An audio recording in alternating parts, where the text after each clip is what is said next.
You're listening to Brand, the marketing show. With your hosts, Thomas Sterling. This is the future. This is where everything goes. And Veronica St. Cyr. Why the hell would anybody buy this? An unfiltered conversation on brand strategy. And it worked like crazy. Marketing trends. I think they're in again. And emerging technology. There's going to be big impacts here. You're excited. I'm pumped. All right, let's kick things off. Well, howdy doody, everyone. Today on the show, we're talking about brands that lead with a lifestyle, not just features and benefits. We're talking about products that make you feel a certain type of way. Cue the adventure theme music. What are your thoughts on this, V? Dun, dun, dun, dun, dun, dun, dun. Was that a cue to me? Yes. Oh, all right. Look, it's marketing 101, not to sell a product. You sell emotion. Products sell love. Isn't that the best? Or we sell solutions, right? Sometimes it's bullshit. Sometimes it's really effective. I think we've all seen that like tone deaf Super Bowl ad where you're like, ooh, okay, wait, that was a car commercial? Yikes. But a lot of the time it's a proven strategy for a reason. Selling a lifestyle around a brand creates a community that people want to be a part of. And by participating in that brand, they're like a part of this cool club. Once a brand is integrated into the fiber of someone's identity, that's when the brand loyalty really kind of takes root. And it's catchy. It's captivating. Some brand loyalist goes around, they suddenly convince everyone around them, and it's no secret that most of these brands, they end up being in the premium category. And with that, let's get into it. It's a little bit of yay, and then wait, shake it back. That's our nickname. Yeah, you can hear it. So what's it going to be, Veronica? Are you going to be a Yeti or are you going to be a Red Bull today? I'd love to be a Yeti. That sounds awesome. Yeah. Wow, that was good. I've been practicing for the show. Wow. Well, despite that, I'm going to take Red Bull. And I wish I was drinking a Red Bull right now. You wish you were under the influence? Yeah, I think I need one. It originally originated in Thailand in the 1970s. This gentleman named Chalio stumbled upon it. Originally, he was a duck farmer. He wanted to create something to help Thai truck drivers, laborers, farmers stay awake. In comes an Austrian entrepreneur. He has a trip to Thailand. He tries this, which at the time, it was the Thai version of it was called Red Bull, like from the beginning since the 1970s, which is interesting. He tries this. He said it cured his jet lag. He quits his job. He convinces Chalio to go into a partnership with him, and they decide they're going to create an international product. They're tinkering with it. They do focus groups. Everyone says it has a sticky mouthfeel. It tastes like shit. Ooh. And they're like, we have to adapt this for Western palates. They work on this for years to get the formula right. The Australian entrepreneur, Dietrich, he really wants it to be carbonated, have it feel more like a soda. They decide to put it in the sleek can. So from the beginning, when it really launched, it already had the can it still has today, which is kind of crazy to think. They got a lot right because everybody wants that can now. Right? And throughout the 90s and the early 2000s, they expanded their global footprint, and today is recognized as the most popular energy drink in the world. Dun, dun, dun. And the founders became billionaires. Whoa. With the B. So why are you taking Yeti? Because it's fucking awesome. It's a great brand. It's a beloved brand. Everybody loves Yeti. And I think it's only become more and more popular. In fact, I think I'm seeing a Yeti in the room right now. Is that right? I have a Yeti water bottle where I've put more iconic brands on it. Yeti has become such a juggernaut brand, but they didn't necessarily start that way. Founded by two brothers, Roy and Ryan, in Austin, Texas.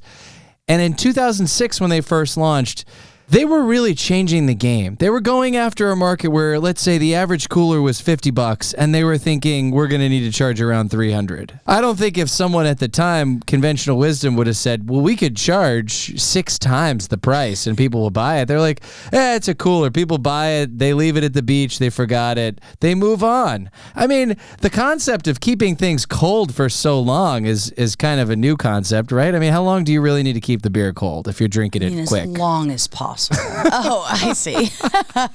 So they focused on people that actually really would be brand enthusiasts. Hunters, fishers. In fact, here, let me change my outfit real quick. Hold on. Oh, wow. It's a Scene change. big change. Okay. For the people listening at home, Thomas has revealed he's wearing a Bass Pro Shops hat. That's right. Orange for hunting season, folks. And what's really cool about Yeti, they started small. One core product category, but they've expanded slowly and surely. And a lot of us have seen that expansion during the holiday season. How many people get Yetis for Christmas, holiday gifts, brand gifts? People love them. Yeah, they're always adding something. The different cups, the bottles, the bags. Even the tops. Yeah. I mean, how many random little different size tops? And I'm like, at the store, I'm like, ooh, this is kind of a cool top. Ooh, this one has a straw. Maybe I need that one. And one of the things that's beloved about Yeti is honestly its durability and its performance. It's a product that costs a lot, but it lasts. It's durable.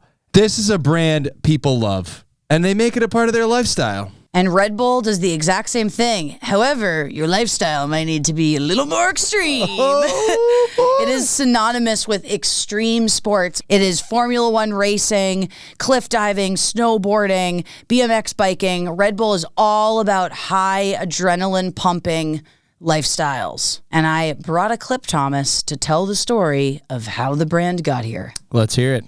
Much of Red Bull's success can be traced to their innovative marketing strategy. They understood that a new type of product required a completely novel approach to marketing and advertising. That's when Dietrich decided to follow one of Chalio's strategies, mixing his business with his passion.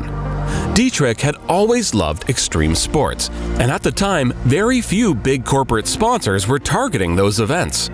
Becoming the leading promoter would surely be a good idea. From then on, sports became Red Bull's new focus, particularly those that could get the blood pumping. There were several reasons for this. It made the brand stand out, and it also meant that they didn't have to invest thousands of dollars in competing for advertising time during mainstream events.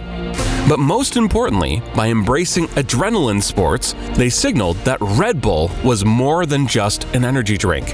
It was a lifestyle, and a cool one at that. From then on, the two charging Red Bulls were omnipresent at extreme sports events, and little by little, Red Bull became synonymous with exciting words like adrenaline, energy, and adventure. Who doesn't want to be a part of that?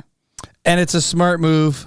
Don't try to buy the big Super Bowl spot. Right. Create your own Super Bowl. Right. And what I've always respected about Red Bull, even from a younger age, like I had a friend in high school whose brother, can you imagine if he was listening to this, ran logistics for Red Bull in the Denver market. And we got to go out there in high school. We got to hang out in the warehouse. I have a picture of me in high school wearing a questionable outfit. Wait, this is you? Yeah, sitting on the snowcat. We got to go to zoom in on this. We got to go to CU Boulder during 420 and go with the Red Bull ladies and hang out, give out a lot of Red Bull cans. We got this behind the scenes look at the Red Bull 1976 games, which was like getting in Hot Tub Time Machine and going back in time, where all these extreme competitions. I remember, shout out the Midwest Mustache Crew. You guys were the best. Everyone had huge mustaches, neon, and it was so fun. And I remember at the time, everyone who was connected to Red Bull just talked about this respect for the brand, focusing on cool shit. It wasn't just anybody. It wasn't like the NASCAR, we're going to slap 10 million logos on any old guy driving in a circle. Like, we're going to pick the niche extreme stuff and align ourselves with that, with such a cool thing that we can own. And they're still doing it to this day. Totally. They are doing all sorts of really interesting things with their marketing, and they found ways to really stretch their dollars. Not that they don't spend a lot of dollars on their marketing, but when the brand was first launched too in the UK, they were taking empty cans and dumping them in front of clubs in the trash cans. Yeah, so it looked like people were getting wild off Red Bull. So smart. That's guerrilla marketing at its finest. Like, I don't know, thinking people are going to walk by and see the trash cans, but people did. They were like, whoa, people are really drinking Red Bull. They must really like this stuff. I guess I should try it. And Yeti, on the other hand, when you see a piece of marketing or advertising from Yeti, these coolers aren't indoors. They're out in the wild, baby. We're doing adventurous shit. And ultimately, they have found ways to really pay dividends by connecting with pros in each of these places, pro fishermen, pro hunters, etc. And early on, when they were selling these coolers, when they were giving these coolers out to pros, they were accompanying them with t-shirts, stickers, etc. Their hope was, if we can align with these pros, we can get these pros to advertise for us so that the visiting occasional adventurers would get on target as well. And it's really worked for them. And nowadays, they use storytelling and all sorts of other mediums to feature people doing badass stuff with their products. And it's worked in a way where they've really built a cult-like following. And I want to play a quick clip that talks about these enthusiasts and why they are such brand ambassadors. Yeti fans are definitely a cult. We love Yeti, we live and we breathe Yeti, and we are going to collect as many products as possible, even if it's paying above retail or finding little tiny rinky-dink fishing shops on the coast and harassing their owners until we find the products that we're looking for. The Yeti cult includes celebrities like Reese Witherspoon, Sandra Bullock, Matt Damon, Jimmy Kimmel, and hunting enthusiast Joe Rogan, who praised the coolers on his podcast in April 2018. You can put ice in them and go to the desert, and 5 days later you have ice in that cooler. And they're doing some really interesting things with their content marketing. They have a Wildcraft cocktails series, so it's so funny. It's great. Hey guys, I'm Brad Leone. We're here in Southeast Connecticut with the lovely Alexis Nicole. That's me! And we're gonna be foraging for a cocktail. But I'd love to be able to make sure what we pick. It's safe. Yeah, we'll do it together. You want a cocktail? I want us to stay alive. We can make both of those things happen. Not everyone's willing to do this, but foraging in the forest for interesting, tasty treats can go one of two ways. No, but then at the end, they forage, they find all these things, and then they use Yeti products to make the cocktail. They use a Yeti shaker, and then they talk about the strainers built right into the top. I might need one of those. I think you might. Something that Red Bull did that a lot of people remember that just blows my mind when we talk about this outside of the box or outside of the can marketing, the space jump. So Red Bull had this idea, Red Bull Stratos, to break a world record for the highest skydive of all time. So you have the skydiver, he jumps from the stratosphere, and he becomes the first human ever to break the sound barrier without vehicular power. Red Bull is tied to a historical event. That is fucking crazy. That's when you know you made it. Yes, that's so smart. There is an event in history that forever is synonymous with your brand. The media impact of this, 8 million concurrent views on YouTube, which at the time set a record for the most views ever on the platform. That is some serious shit. Sorry, I couldn't get to the button in time. If you had a Red Bull, maybe your reflexes would have been a little faster. And for people that are absolutely obsessed with quality, Yeti delivers. They even push forward that quality in their marketing. In fact, one of their out-of-home billboards said, "Generations to break down." And it's just a standard cooler, styrofoam, just falling apart. And then next to it is the Yeti, "Generations to break in." Really just the concept that this cooler isn't going anywhere. You can pass this thing down. How many disposable coolers have you gone through at a festival or event or who knows? There's a cooler graveyard as you get there. Oh, it's so bad. And at the end of the day, day 3 of a festival, the meat that you maybe had that you were grilling is opened and is floating in the water with your beers. We've all been there. So it's not just bad for the planet. It's also bad for human consumption, right? It's bad experience. Exactly. There's a safety element to it, right? If you are storing meat, you're going to be able to keep that at a safe temperature. That's Come right. on. Question for you, Thomas. Let's go. How would you spell the word wings in the slogan, Red Bull gives you wings? I feel like you're leading the witness here. I mean, WINGS probably is incorrect, survey says. A survey says if it's after 2014. Before 2014, you would have been correct. It was Red Bull gives you wings. But in the spirit of the American legal system, a gentleman sued in 2014. He sued under the premise that Red Bull claims it gives you wings and is giving some brand promise that it has more caffeine and more going on than a cup of coffee. Therefore, it justifies the cost, which he said it doesn't. he brought this to court, basically saying Red Bull doesn't give you wings. I don't know if he was like, I didn't sprout any wings. I'm really curious how many Red Bulls this guy drank, and maybe he called Red Bull and someone got in the other line and they were like, sir, you just haven't had enough. You have to keep drinking them. Keep buying more. After a few thousand, you grow something. It's maybe not wings. Red Bull chose to settle this case, and it cost them $13 million. Wow. And after that, they said, we've built so much recognition with our slogan. We all remember those ads. We've done so much with this. So in order to make the brand promise a little less literal and a little more whimsical, they decided to add 2 eyes. So Red Bull gives you wings. It's now spelled with 3 eyes. So the story is how adding 2 eyes to your slogan cost Red Bull $13 million. But they bounced back. They're still Red Bull, baby. So if we had to talk about any other brands on the show, what's on your mind today, V? I feel like we can't talk about a lifestyle without talking about GoPro. What incredible marketing. It's all about the ability to capture the moment. You have all these kind of extreme outdoors, a little maybe less extreme, some of it than Red Bull, but they do a lot of stuff like that. Cliff diving, surfing, snowboarding. It's all about the different ways you can mount a GoPro to ensure no matter what cool thing you're doing, you can capture it.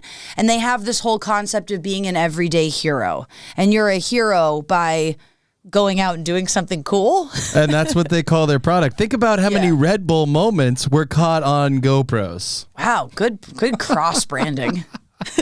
I'd talk about Athletic Brewing Company. I'm actually drinking one right now. Their day pack. Sparkling water infused with hops. No alcohol. Athletic Brewing Company, they started by going after Spartan Race and other of these major events, really focusing on people that were concerned with their health, concerned with wanting to be able to train, but maybe still wanting to be able to enjoy a beer because, let's be honest, every now and then it's nice to have a beer.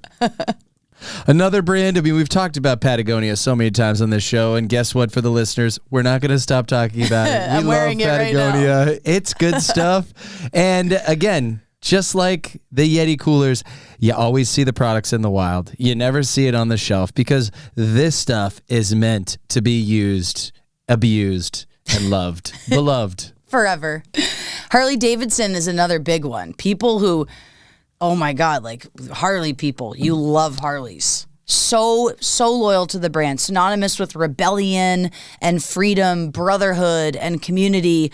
Owning a Harley is so much more than just owning a cool bike. It is about being a part of that Harley spirit. They have riding clubs. They have all these group rides. They're brand loyalists to the bone. Lululemon.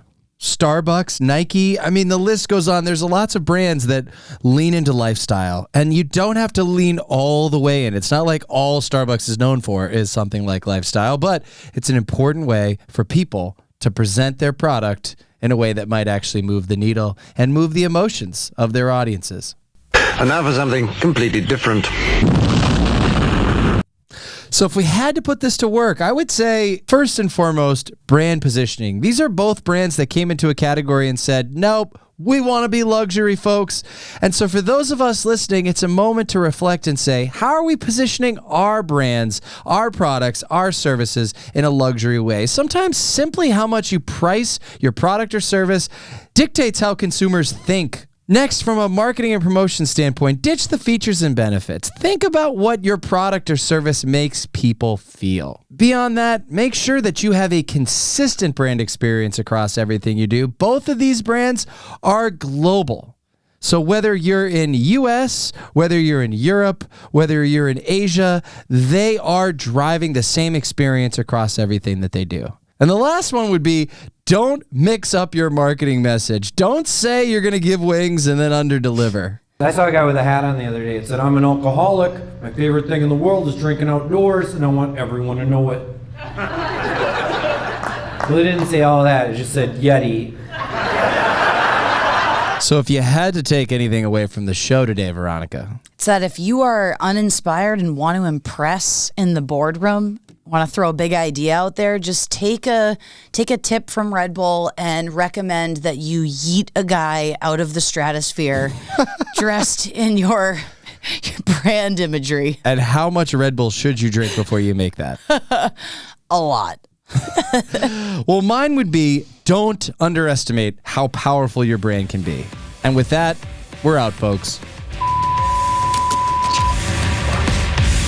Thanks for listening. If you liked what you heard, smash the subscribe button or listen wherever you get your podcasts. We're out of here.